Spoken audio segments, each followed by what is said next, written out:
Ya hemos estado analizando los versículos 3 al 4, al 3, y ahora vamos a analizar del 4 al 6. ¿Quién decide, hermano, ahorita en su oración? Tenga un buen tiempo así, que ha decidido estar con su familia, los familiares de nuestro hermano Daniel. Que lo disfruten, hermano. Porque es triste, una experiencia dura, hermanos, de tener un familiar que esté vivo, pero que esté muerto. Muchos están en un hospital, están vivos, pero están simplemente con una máquina funcionando. La iglesia a la cual vamos a leer ahorita era una iglesia que en apariencia estaba viva, pero espiritualmente estaba muerta. Apocalipsis capítulo 3, versículo 4. Pero tienes unas pocas personas en Sardis que no han manchado su vestidura, y andarán conmigo en vestiduras blancas, porque son dignas. El que venciere será vestido de vestiduras blancas, y no borraré su nombre del libro de la vida, y confesaré su nombre delante de mi Padre y delante de los ángeles. El que tiene oído, oiga lo que el Espíritu dice a las iglesias. Quiero decir algo, hermanos, primeramente, siempre que vamos a hacer un estudio, hay tres cosas en un estudio: la explicación, la ilustración y la aplicación. Es un proceso. Si nosotros brincamos de la lectura a la aplicación la vamos a dar por cualquier lado, porque realmente no estamos sabiendo de qué se está tratando. Simplemente nosotros queremos decir eso. Y si no hay una buena explicación y no hay una buena ilustración, entonces no va a haber una buena aplicación. ¿Por qué decimos esto? Bueno, porque estas palabras se escribieron hace como 2000 años.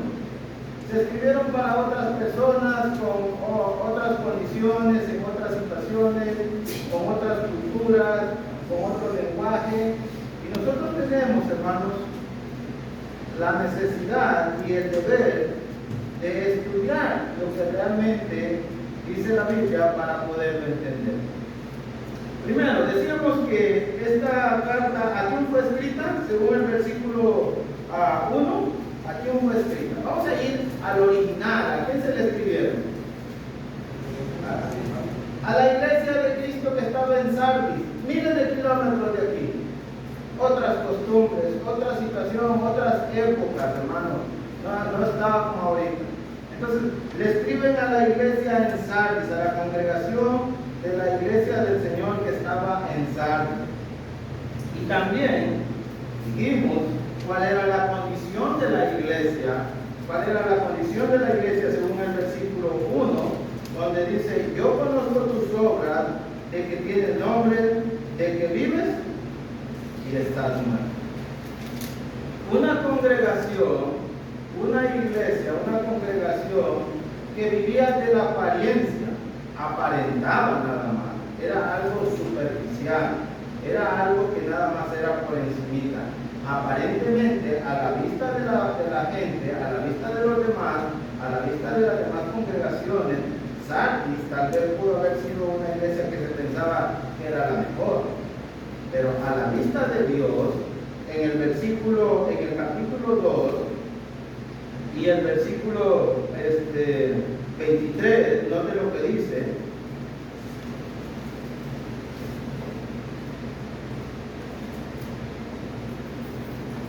y a sus hijos heriré de muerte, y todas las iglesias sabrán que yo soy el que escudriño la mente y el corazón, y os daré a cada uno según sus obras.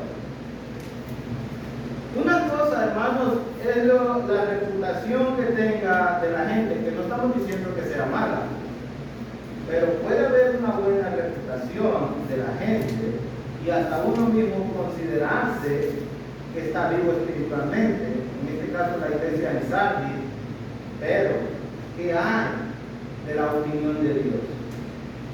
Hay muchas opiniones, pero ¿qué hay de la opinión de Dios? Y ahí surge la pregunta: ¿cuál es la opinión que nosotros queremos escuchando. En este caso, Sardis, la congregación en Sardis, espiritualmente estaba muerta. Esa es la explicación, hermanos, en cuanto a la condición de esa congregación. Cuando hacíamos la ilustración, poníamos la ilustración de Mateo capítulo 23, cuando el Señor le habla a los escribas y fariseos, Mateo 23, versículo 27 al 28. Ustedes son sepulcros blanqueados, hipócritas, sepulcros blanqueados. ¿Por qué, hermanos? Porque ellos exigían, los escribas y fariseos eran tan exigentes, exigían que se cumpliera la ley, exigían que, hermanos, hasta las semillas más chiquitas, como el comino y el eneldo, se ofrendaran. Pero ellos, hermanos, no movían ni un dedo. No, ellos, por hacer algo, ellos no hacían nada por guardar la ley. Eran exigentes, pero ellos, hermanos, no hacían nada. Y lo otro es que ellos exigían que se ofrendaran esas semillas pequeñas, pero ¿sabe qué, hermano? Habían dejado a un lado otras cosas importantes, dice el Señor Jesucristo, como: hay de vosotros, escribas y fariseos, que estoy en Mateo 23, escribas y fariseos hipócritas, porque demás la menta y el eneldo y el comino, y dejáis lo más importante de la ley, la justicia, la misericordia y la fe. Esto era necesario hacer, sin dejar de hacer aquello. Y el Señor nos está diciendo, bueno, no tenían que ofrendar esto, sino que tenían que hacer esto. No, lo que el Señor está diciendo es, debían de ofrendar esas semillas aunque chiquititas, pero también debieron haber cumplido con la misericordia, o habían de haber practicado la justicia, la misericordia y la fe. Entonces, apariencia, los escribas y fariseos, que eran los líderes espirituales en el tiempo de Cristo, aparentaban ser grandes líderes espirituales, porque le exigían a la gente, según Mateo 23 y el versículo 4. Están cargando cargas pesadas, difíciles de llevar, las ponen sobre los hombros de los hombres, pero ellos ni con un dedo quieren moverlas. Las cargas de la ley, exigiendo, pero ellos no quieren cumplir. Por eso el Señor les va a decir en el Mateo 23, 27, 28, ustedes parecen son sepulcros, no parecen, son sepulcros blanqueados. Por fuera bien adornaditos, pero por dentro están vacíos, puros huesos. ¿Por qué, hermanos? Porque sí había apariencia de espiritualidad, pero realmente en su corazón no había la voluntad ni el deseo de ser justo, de hacer misericordia, y menos, hermanos, de confiar en Dios. Entonces, note, la iglesia en Sardis era una iglesia de apariencia, pero aquel que escudriña la mente, aquel que escudriña los corazones, le dice, realmente tu Sardis está mal. Y esa, hermanos, es la opinión de Dios, la verdad de Dios. Y esa es la explicación, y esa es la ilustración en cuanto a la iglesia de Sardis, cuál es su condición espiritualmente. Ese concepto lo podemos aplicar a nuestra vida, poder tener una apariencia de cristiano, poder aparentar ser cristiano, hacer muchas cosas, hermanos, exigir muchas cosas, más que todo, no hacer sino exigir y que otros hagan, y uno aparentar ser cristiano, pero por dentro no tiene el deseo de ser justo, de ser recto, de ser honesto, de practicar la misericordia. Entonces, esa se podría ser la aplicación, hermanos, para nuestro tiempo. Pueda que vengamos a las reuniones de la iglesia, pueda que estemos aquí, hermanos, reunidos, pero realmente no queremos estar aquí. Realmente queremos estar en otro lugar. Entonces, ese es el proceso. Y cuando vamos a Apocalipsis 3, vamos a ver, hermano, el día de hoy, cómo Dios, hermanos, conoce, Dios sabe lo que hay en el corazón, en la mente. Ya lo dijo Apocalipsis 2:23, ya lo dijo. Pero lo va a volver a repetir, se lo va a repetir a Sardis en el versículo 4. Sardis, la iglesia famosa, pero muerta. Note lo que dice el versículo 4. Pero tienes unas pocas personas en Sardis que no han manchado sus vestiduras. Primero, hermanos, Dios sabe en la congregación de Sardis quiénes están limpios y quiénes están. ¿Se da cuenta de eso? Dios sabe quiénes tienen vida espiritual y quiénes están muertos espiritual. ¿Por qué? Porque Dios dice en el versículo 4, pero tienes unas pocas. Dios sabía cuántos eran, hermanos. Dios conocía las condiciones de toda la congregación. Dios sabía que había algunos que estaban muertos, pero sabía que había otros que tenían vida espiritual. Pero tienes unas pocas personas en Sardis que no han manchado su vestidura. ¿Qué nos dice esto, hermano? ¿Qué nos dice esto?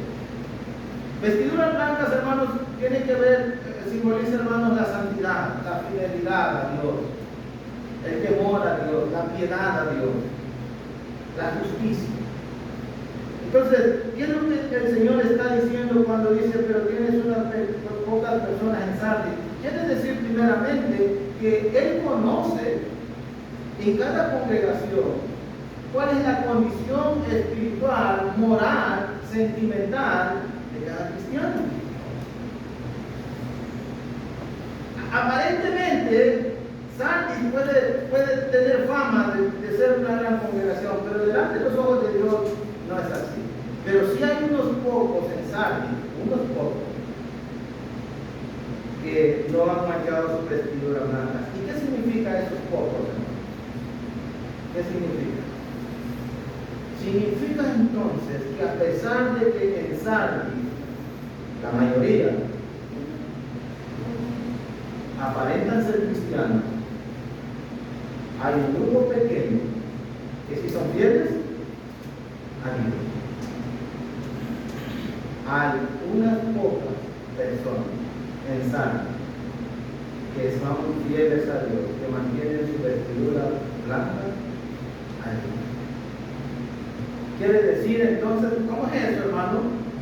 ¿Cómo es eso? En una congregación, o sea, hay gente que tiene apariencia de ser cristiano, pero no lo es, ¿no? Pero si hay otro, es posible que haya otro grupo, o un pequeño grupo, o un remanente de que sí sea fiel a Dios. Sí es posible, sí es posible. Así nos está diciendo Dios, que es posible estar en una congregación donde se viva de apariencia, y es posible estar en una congregación y ser fiel a Dios y no manchar su vestidura blanca. Eso es lo que pasaba en Sardis. Y ahí entra, hermano, la decisión de cada quien. Estoy pensando, hermanos, en el tiempo de Noé, cuando la gente solo pensaba de hacer el continuo, hermano. Ahí está, le estoy dando la ilustración de lo que estamos diciendo. En el tiempo de Noé, cuando usted va conmigo allá a Génesis capítulo 6, vaya conmigo.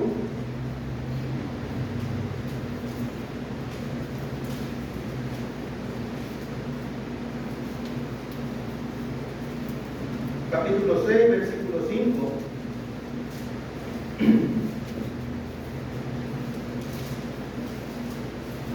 Alguien que lo lee, hermano, si gusta, por favor. Y vio Jehová que la maldad de los hombres era mucha en la tierra, y que todo designio de los pensamientos del corazón de ellos era de continuo solamente el mal. Ok. Esa época, esa generación, esta gente de este tiempo solamente piensa en hacer la maldad. Solo hacer lo malo, asaltar, violar, asesinar, robar y todo lo que tenga que ver con la maldad, hermano. Una vida dirigida por la maldad. Una vida, hermanos, guiada por la maldad. Un estilo de vida malo en esa generación. Pero aún así, hermanos, aún así, note lo que dice ahí mismo Génesis capítulo 6, versículos 8 y 9. Note esos versículos, 8 y 9. ¿Alguien que lo lea? Noé dio gracias ante los ojos de Jehová. Estas son las generaciones de Noé. Noé, varón justo, era perfecto en sus generaciones. Con Dios caminó Noé. Pero la gente solamente piensa hacer la maldad, ¿sí o no? Según el versículo 5. La gente solo piensa hacer la maldad, vivir un mundo corrompido por la maldad. Pero Noé, justo, recto, temeroso de Dios, camina con Dios. Ahí está el punto, hermano. Que se puede vivir en una generación que solamente piensa en hacer la maldad, que se puede vivir en un mundo corrompido de la maldad y de la inmoralidad, pero uno toma la decisión cómo quiere conducirse en esta vida, qué estilo de vida quiere tener. Y la opinión, lo que está diciendo Génesis 6, versículos 8 y 9, no lo está diciendo cualquier persona. Dios está diciendo que Noé es un hombre, un varón justo. Cuando hablamos de justicia, hablamos de la balanza, hermanos. Ni para un lado ni para otro, un hombre justo. Y era perfecto en sus generaciones. Note que se puede vivir en una generación que solo piense en la maldad, pero poder ser justo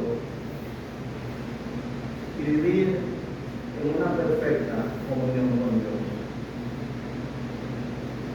Y cuando hablamos de perfección, no hablamos de que no se comete pecado, hablamos de caminar con Dios, de tener temor de Dios, de tener respeto a Dios, de obedecer a Dios en todo lo que Dios nos está mandando. Entonces nos damos cuenta que sí es posible vivir en un mundo de maldad y aún así mantenernos justos, mantenernos perfectos, y aún dice, era perfecto en sus generaciones, con Dios caminó. Y aún así, aunque toda la gente piense en hacer la maldad, Noé decide ser justo y decide caminar con Dios. Y caminar con Dios no es nada menos ni nada más que tener una relación con Dios. Tomar en cuenta a Dios para la vida. Cuando usted y yo lo llevamos a la aplicación, ahorita toda la gente se pasa a los árboles. Nadie respeta la ley. Pero nosotros los cristianos podemos tomar la decisión y decir, aunque el mundo esté viviendo así, nosotros vamos a obedecer la ley.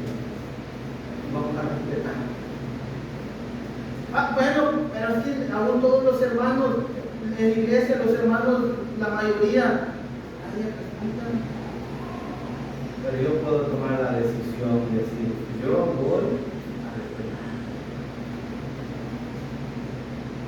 Hermano, es una decisión de cada uno. Es una decisión mía. Si quiero vivir con justicia, si quiero vivir perfectamente delante de Dios, si quiero caminar con Dios, si quiero tener una relación con Dios. En la iglesia de Sardis, en la congregación de Sardis, había unos hermanos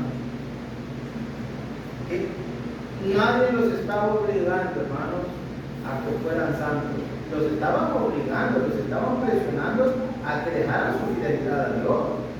Pero ellos decidieron mantenerse limpios, no contaminarse, como lo hizo Daniel en Daniel capítulo 1, versículo 8. Y hermanos, entonces, podemos decir entonces, como congregación, congregación, nosotros lo podemos llevar. En alero las congregaciones, la iglesia se pueden corromper, pero nosotros como congregación podemos decidir si la congregación de reserva se mantiene fiel a Dios, se mantiene en santidad, se mantiene unida, se mantiene en comunión con Dios. Personalmente, cada uno de nosotros puede decidir. Uno tiene que tomar la decisión. Dios sabe quiénes son aquellas personas que le son fieles. Apocalipsis 3:4, pero tienes unas pocas personas en Sardis que no han manchado sus vestiduras. Una pregunta más.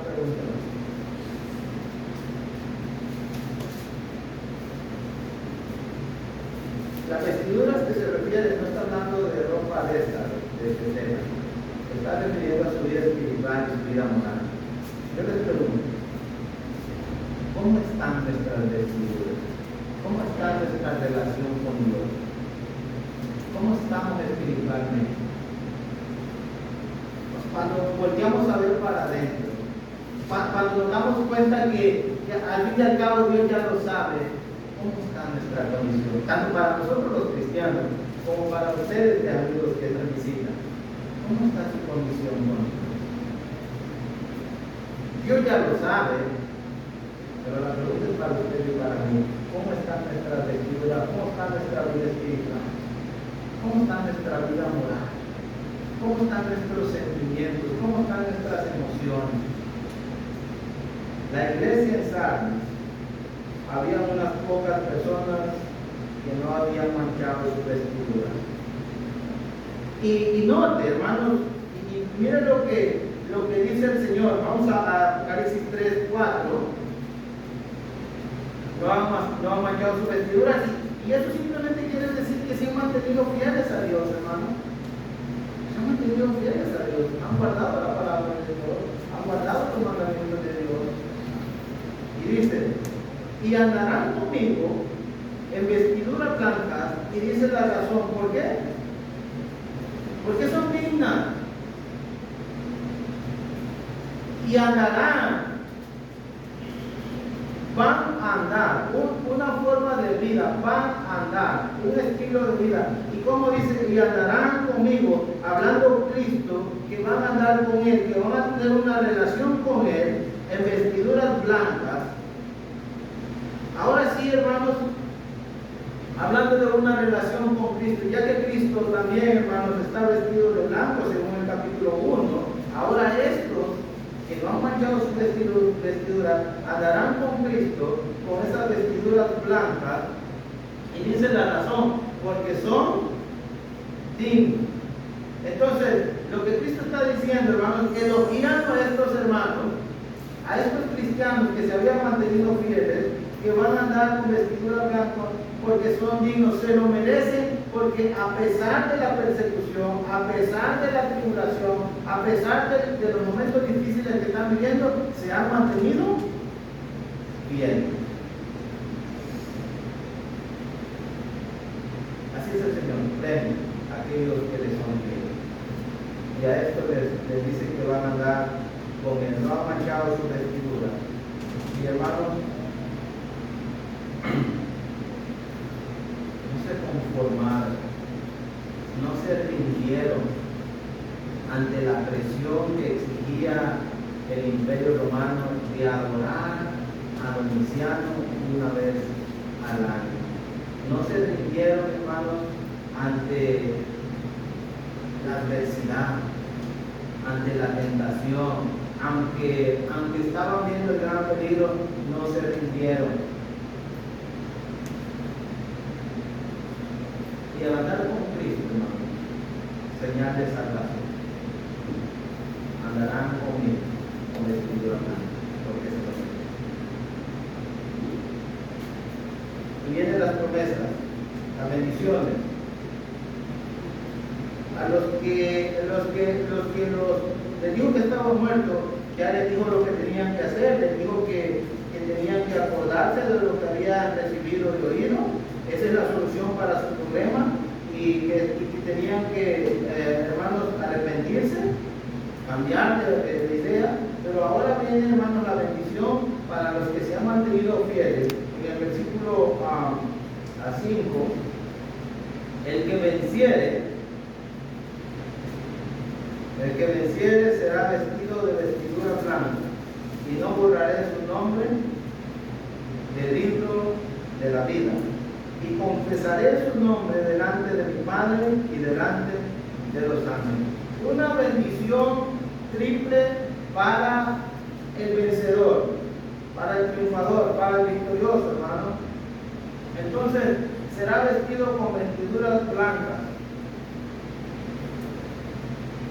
Esas vestiduras blancas, hermano, esas vestiduras blancas, nada más y nada menos tiene que referirse a tener una relación con Cristo en completa santidad, en eternidad. Cristo, el vencedor, con aquellos que han vencido las pruebas de este mundo. Pero también dice, y no borraré su nombre del libro de la vida. Hay un libro, hermano. Hay un libro, y se menciona por lo menos en 3 ocasiones en la Biblia, hermano. Allá en Éxodo, cuando Moisés sacó al pueblo de Israel. También ahí en Lucas, el Señor, cuando los discípulos regresaron hermanos, de cumplir la misión que les había mandado. Pero con que el Señor les está diciendo que no borraré su nombre del libro de la vida, es que el Señor les está asegurando la salvación, la vida eterna, porque el borrar el nombre del libro de la vida, de ese, hermano, libro, es perder la salvación. Por eso muchos dicen, no se pierde la salvación. Sí, si su nombre no se encuentra escrito en el libro de la vida, será lanzado al lago de fuego. Note lo que dice el mismo Apocalipsis, capítulo 20, versículo 15. El registro, no hay un libro, hermano, como tal, no tiene que ser para, imagínense, para escribir el nombre de todos, pero simbólicamente Juan está diciendo que, hermanos, en el conocimiento, en la mente de Dios, hay un registro de todos aquellos que son fieles, que han sido fieles, que son fieles y que van a ser fieles a Dios. Hay un registro. Note lo que dice Apocalipsis 20:15. Y el que no se haya escrito en el libro de la vida fue lanzado. Hermano, en el momento que se pase lista, como dice el canto en el 70, canto número 70, el que no se escuche su nombre va a ser lanzado al lago de fuego. Dice que el lago de fuego es de la segunda muerte. Y el versículo 14, y la muerte y el Hades fueron lanzados al lago de fuego. ¿Esta es la muerte? Mira el versículo 14, un versículo anterior al que acabamos de leer. ¿Qué es el lago de fuego, hermano? ¿Qué es el lago de fuego? Según el versículo 14, 20:14. ¿La muerte segunda? Es la muerte segunda, el texto lo dice que es la muerte segunda. La muerte segunda, la separación eterna de Dios. Ya no va a haber una oportunidad, ya no va a haber una segunda oportunidad. La oportunidad de tener una relación con Dios es hoy. Ya no va a haber oportunidad. Cuando eso sucede, cuando sean lanzados aquellos hermanos que no fueron hallados inscritos en el libro de la vida, cuando sean lanzados al lago de fuego, esa será la muerte segunda. ¿Cuál es la primera muerte? Me gusta Apocalipsis porque habla de primera y de segunda. La primera muerte, hermano. Aquí en esta vida hay 2 muertes. La primera muerte, espiritualmente, que pienso que por lo que dice Apocalipsis tiene en mente Juan, es cuando el hombre está separado de Dios. Efesios 2:1. Una muerte espiritual, muertos en sus delitos y pecados. La muerte segunda es cuando estemos separados eternamente de Dios si no somos fieles. ¿Dónde están entonces? ¿Podemos saber si vamos a ir al cielo? ¿Qué podemos saber, hermano? Si somos fieles a Dios. Los cristianos del primer siglo podían saber si iban a ir al cielo. Si después de tanto sufrimiento valía la pena, ya que el Señor Jesucristo les dice: si ustedes vencen, el que venciere, no borraré su nombre del libro de la vida. Dentro del registro de Dios, de los que han sido fieles, van a estar ustedes. Y no van a ser lanzados a la bóveda. Por eso es muy importante la fidelidad de Dios. Capítulo 2, versículo 10 de Apocalipsis. Hay tribulaciones, hay persecuciones, hay necesidades, hay angustias. Hay que mantenerse fieles. Ahora, ¿qué hay de las personas que no han decidido hacerse cristianos? Si los cristianos no se mantienen fieles, van a perder su vida eterna. ¿Qué hay de los que no son cristianos? Pero también van a ser lanzados al lago de fuego, ya que no van a estar escritos sus nombres en el libro de la vida. El libro de la vida, el libro que tiene la vida. Y volvamos al 3:5. Hay otra promesa, es una promesa triple. Vestidura blanca, no van a borrar su nombre del libro de la vida, le dice el Señor Jesucristo a los hermanos que han sido fieles. Pero hay otra promesa más. ¿Cuál es? Confesaré su nombre delante de mi Padre y de los ángeles. Confesaré su nombre delante de mi Padre y de los ángeles. Hermanos, ¿sí se acuerdan que Mateo capítulo 10, versículo 31 nos habla algo acerca de eso? Y que muchas veces lo usamos, hermanos, para tomar la confesión de fe de cuando alguien decide bautizarse. Pero esas mismas palabras las está repitiendo el Señor Jesucristo ahora a los cristianos en Pérgamo, en Sardis, perdón. Mateo capítulo 10, versículo 32. A cualquiera pues que me confiese delante de los hombres, yo también le confesaré delante de mi Padre que está en los cielos. Y a cualquiera que me niegue delante de los hombres, yo también le negaré delante de mi Padre que está en los cielos.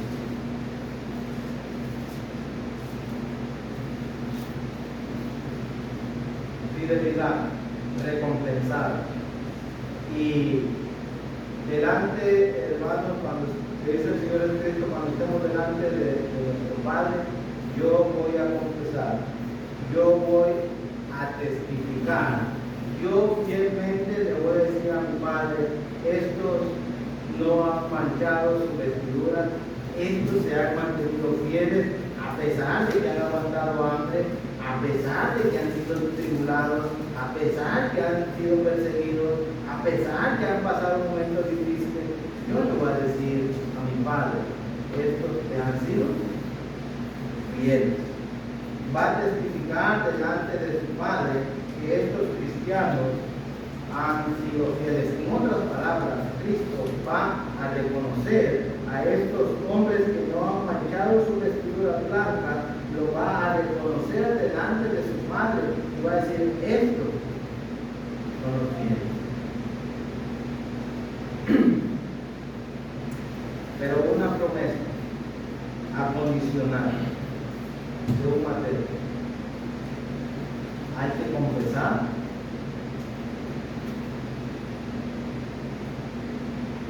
no hay que negar, hay que confesar.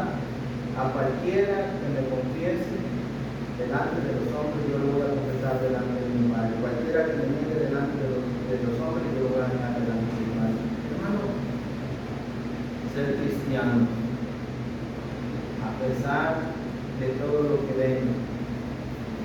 Y cuando eso sucede, Cristo está prometiendo, haciendo la promesa que Él tampoco no nos va a negar en aquel momento del día del juicio. Y no solamente delante del Padre, sino también delante de los ángeles. Entonces, los cristianos fieles, según Apocalipsis capítulo 3, versículo 5, los vencedores van a ser reconocidos por Cristo delante de Dios. Como dice Mateo 25, venid benditos. Esta es la explicación, hermanos, para la iglesia en Sardis. Habían hermanos que se habían mantenido firmes, que se habían mantenido fieles ante las persecuciones que el Imperio Romano estaba ejerciendo sobre ellos. Los estaba atribulando, los estaba presionando, de tal manera que Sardis, los cristianos en Sardis, en Éfeso y en todo Asia, hermanos, doblaron sus rodillas. Una vez, solamente era una vez al año que ellos tenían que negar que Cristo era el Señor. Más una vez al año. Y con eso era suficiente. Pero negar que Cristo era el Señor era perder su salvación. Cristo le está dando palabras de aliento, de ánimo a esta iglesia, a los que se siguen manteniendo fieles, a los que no han manchado su vestidura, los está alentando, hermano, para que sean fieles hasta el final.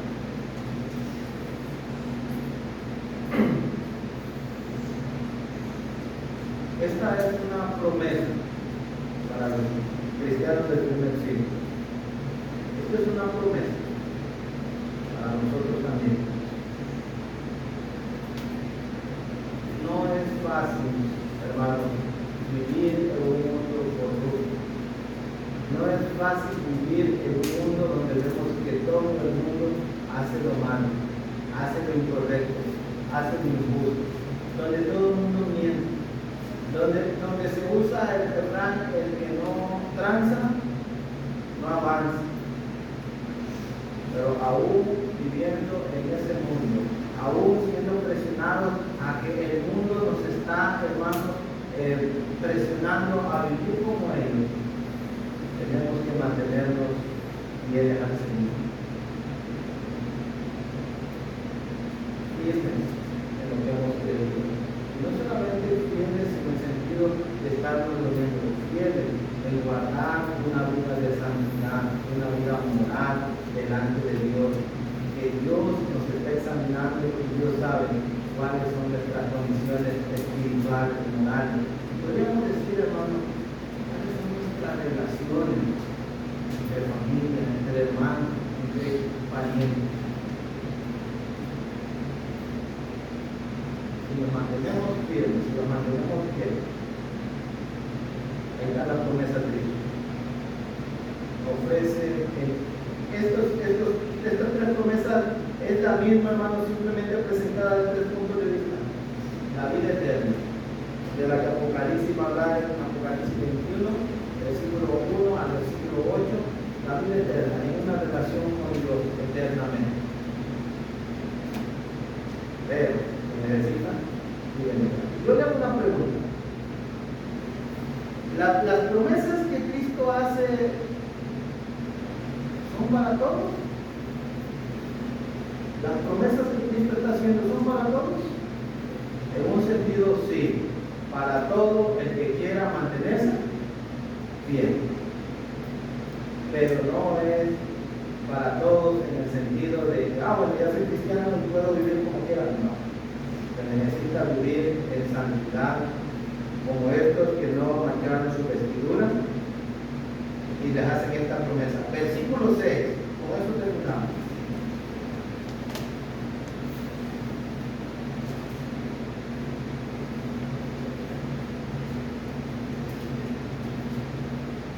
El que tiene oído, oiga lo que el Espíritu dice a las iglesias. Y cuando hablamos de tener oído, no hablamos, hermanos, de lo físico. Estamos hablando de tener la intención de prestar la atención a lo que Dios está diciendo.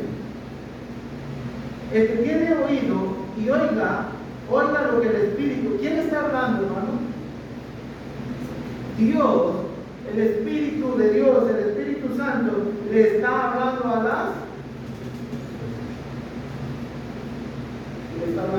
cada uno de nosotros. En otras palabras, Dios nos está diciendo, yo los conozco a cada uno de ustedes. A ustedes que son de reserva, yo los conozco. A cada uno, como los conozco como congregación, los conozco en particular a cada uno, los conozco como matrimonio, los conozco como familia, los conozco de todos. ¿Y cómo comenzamos el pasaje en el 3? ¿A quién le escribe, hermano? ¿A quién le escribe primeramente? ¿Cómo dice el versículo? Lo que dice la Biblia en el versículo 1, ¿escribe a quién? Primeramente, ¿para quién va dirigida la palabra de Dios? ¿Para quién? El ángel dijo que era el mensajero. Los mensajeros de Dios son los primeros que tienen que oír, prestar atención, recibir la palabra de Dios, obedecerla, poner en práctica. Los mensajeros, los líderes espirituales son los primeros que tienen que escuchar el mensaje de Dios. En la casa, el papá es el primero que tiene que escuchar el mensaje de Dios. Él tiene que prestar atención. El que tiene oído, oiga. La mamá, detrás de ella vienen los hijos, vienen las veras, vienen los nietos, vienen los gobiernos. Pero los primeros, los líderes. En la congregación, hermanos varones, usted y yo somos los primeros en que tenemos que escuchar la palabra de Dios. Luego, la iglesia en general tiene que escuchar la palabra de Dios. ¿Sabe con qué mensaje me quedo? Es que Dios conoce los que son fieles y los que son infieles. Tanto para los que son infieles, Dios tiene recomendaciones, como para los que son fieles, Dios también tiene recomendaciones. Usted y yo decidimos si somos fieles a Dios o somos infieles a Dios. Salmos es una iglesia que está dividida por fieles e infieles, por los que están muertos y por los que mantienen su festividad. Hermanitos, hermanos, abramos nuestro corazón a ciencia, a conciencia, y sabiendo que Dios nos está examinando, preguntemos: ¿cómo está mi corazón? ¿Cómo está mi relación con Dios? ¿Estoy siendo honesto con Dios? ¿Estoy siendo fiel a Dios? ¿Realmente me interesa Dios? Usted, mi amigo, que está entre nosotros, que ha tenido la bendición hoy de escuchar la palabra de Dios, pregúntese: quiero tener una relación con Dios. Me gustaría tener una relación con Dios. Usted conteste la pregunta. Dios quiere que todos sean salvos, que todos procedan al arrepentimiento. Dios no quiere que nadie se pierda. Dios quiere que todos lleguemos a la eternidad. Dios le bendiga, hermano.